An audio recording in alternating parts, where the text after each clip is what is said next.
mbokk yi ñu ngi leen di nuyu di leen dalal jàmm ci Khairynar TV tey nag ñu fas yéene sekk waxtaan ak Boubacar Seye njiital Horizon Sans Frontières Boubacar Seye ñu ngi leen di nuyu. Oumy maa ngi lay fay maa ngi nuyu sa internautes yi lay déglu yëpp di nuyu waa Sénégal di nuyu aussi ñu nekk ci diaspora bi. Très bien Boubacar tey bu ñu dee waxtaanee wàllu émigration irrégulière ñeel doomi Sénégal yi boo ci dee def le point tey lan la ñu mën a jàpp. waaw tey nag bu ma doon def le point damay wax ni voilà nous avons traversé benn année très noire migration malheureusement mu ngi continuer di bind dans notre pays les pages les plus noires à travers drame yi ci am. gis nga l'année 2023 a été une année dramatique pratiquement Sénégal gi yëpp dañu nekk en deuil koo gis mu ngi wër mbokkam wala mu ngi tàggee mbokkam gis nga tey nouvelle bi ñu am fii nit ci suba ay sénégalais la ñu fekk Algérie fi ñu nekk attaqué leen au cocktail molotov am na ci koo xam ni lakk na yaram bi yëpp a lakk kon tey encore une fois su ma doon def bilan rek damay wax ni malheureusement immigration clandestine mu ngi continuer du dévoiler ci suñu société yi ñu nekk en situation de vulnérabilité chronique des aspects yoo xam ni c'est avec des conséquences incalculables te encore une fois mbir mi kat dañoo yaakaaroon ni wàññeeku na surtout avec le changement de régime bi fi am mais nous avons l'impression que tey la wàllu gën a aay nit ñaa ngi génnee fu nekk pour dem on nous signale des départs partout ci biir Sénégal des départs en Mauritanie des départs en Guinée-Bissau des départs aussi Cap-Vert. ñu taxaw un peu ci kaaw ñi nga xamante ne jot nga ko nekk Algérie loo ñu ci mën a wax davantage ci gravité situation bi. waaw ñooñu nag ñu ngi ci situation yu metti Oumy parce que depuis plus de 2 mois ñu ngi ñaan dimbal ay xale lañu yu doon dem immigration clandestine parce que amuñu espoir ñii ñu jàppe leen rapatrier leen vers l'Algérie Algérie nag dafa metti parce que police bi dañ leen di yóbbu ci désert bi sànni leen fa vers Assamaka ñu nekk fa ci situation yu metti pratiquement lekk beeg yooyu yëpp day metti ci ñoom nee nañ ma aussi li ñu yoroon ci xaalis ak seeni portable yooyu yëpp dañ ciy jël gisoo sax pour ñu wax ak man dañuy dem ñu abal leen portable ci benn marché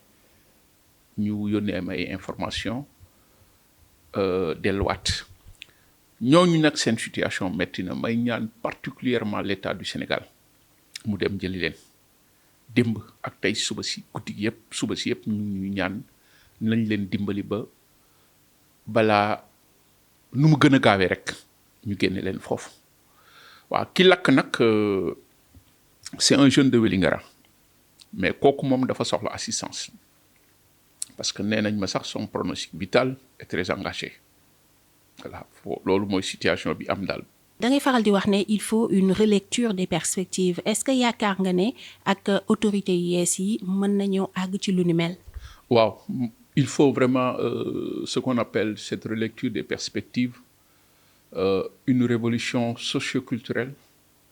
épistémologique xam nga dañu nekk ci dëkk boo xam ne Oumy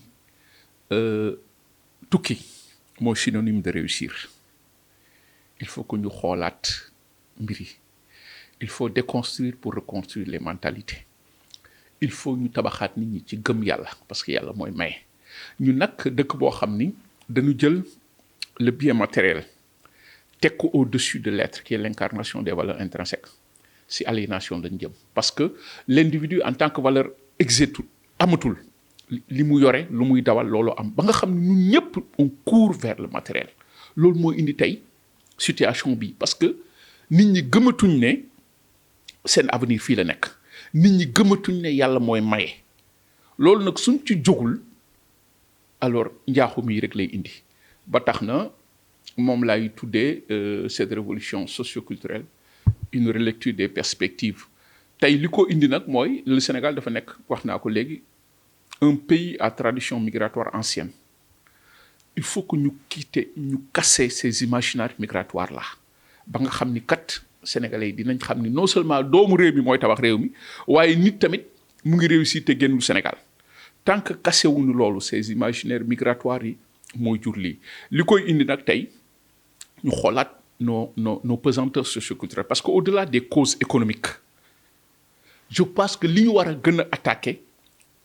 les pesanteurs socioculturelles moo indi pression sociale bi nga xam ni mooy rey tey ci biir géej gi ak ci désert bi parce que dem nañ ba nga xam ni sax soo xoolee le profil des voyageurs on ne peut plus parler d'extrême pauvreté Oumy parce que boo jëlee la destination Nicaragua quand quelqu'un jënd billet 4 millions yore 10 000 euros ci poosam mënatuñ wax extrême pauvreté moo tax Sénégal boo defee un survol même des théories migratoires da nga gis ni de la causalité cumulative à la théorie néoclassique ba ci nouvelle économie des migrations internationales théorie yëpp wër Sénégal moo tax nag dama jàpp ni tey l'urgence mooy le plus rapidement possible waxtaan des assises de la migration ñu toog waxtaan dans une démarche systémique delloo nit ñi ci yàlla renforcer les modalités de sensibilisation pour attaquer nos pressions nos pesanteurs socioculturelles la notion de am et de tekki pour une relecture des perspectives gis nga suñ ko deful lii du fi këcc parce que sénégalais gëmatul ne mën naa vivre dignement ci dëkk bi gis nga changement pouvoir bi am avec l'engouement que ça a donné mais taxul nit ñaa ngi gën a dem donc le problème est dans la mentalité le problème est socioculturel et plus que même économique que socioculturel que économique donc yooyu yëpp daal suñ ci waxtaanee delloo nit ñi ci yàlla parce que damay wax ni l'éveil à la foi daf ci am solo parce que quand même notre foi s'est effritée entre-temps nit ñi gëmatuñ ni yàlla mooy may nit ñi wóolatuñ yàlla je crois que loolu suñu fexee ba jëmbataat ko sur les générations ñi di ñëw tey mu nekk un processus bu ñuy commencer alors dans quelques années mën na jur dara sinon rek nous sommes dans la perdition totale ci loolu moo indi situation yu mel ni tey. jàpp nga ne les assises de la migration s'imposent waaye buñ ko dee amal ngir mën a jëm ci une relecture des perspectives est-ce que waruñoo fexe def focus également ci doxalinu les pays d'accueil pour mbir mi gën a yomb parce que ay jamono doon nañ fi yëkkati réciprocité des visas waaye ba tey antuwul. waaw xam nga tey dëkk bu mel ni Sénégal j'en profite pour wax ni tey le Sénégal dafa war a jël ce leadership là sur la gestion des flux migratoires tey dañu nekk dans un contexte mondial de mobilité croissante des populations am na ñu wax mondialisation des flux migratoires mais le monde ne circule pas embouteillage yooyu am ci àddina bi moo indi lii parce que tey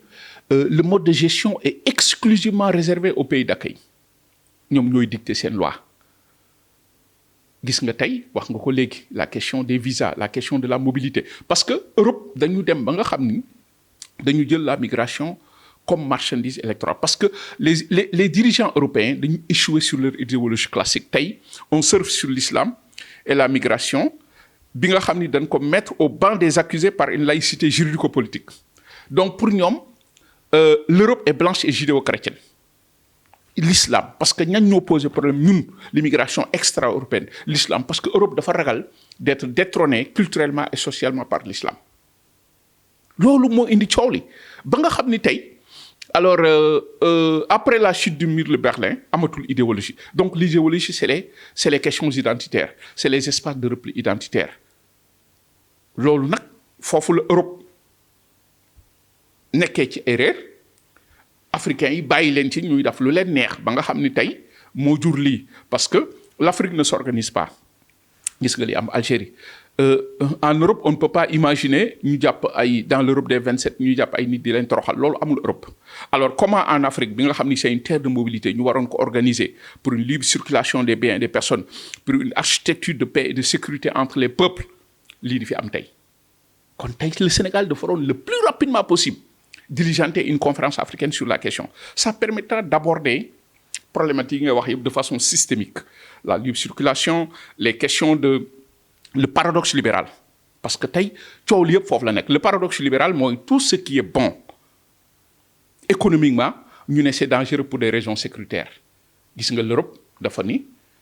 tey bu ñu tëjul suñu frontière les enjeux sont sécuritaires xam nga loolu c'est une vision très hypocrite alors que l'Europe a besoin de migrants ñoom xam nañu loolu yeneen dëkk yi di leen nax donc question yooyu yëpp dëkk bu mel ni Sénégal qui est une porte d'influence un laboratoire de paix et de mixité parce que 42% des migrations intra-africaines sont dirigées vers l'Afrique de l'Ouest et le Sénégal attire kon Sénégal waroon na mën a diligenter loolu initiative africaine ne serait-ce que comme ni nga ko waxee benn parallélisme des réponses mais loolu amu fi donc France dafay ñëw di négocier alors que le Sénégal suy négocier dafa war a négocier ak l'Union européenne ba bu ñu fa jógee beneen dëkk ñëw di négocier gis nga Paul Kagame li mu def bërki démb dem signer un contrat de 5 milliards d'euros pour accueillir des réfugiés fu mu ko tegu ko fenn kenn waxul.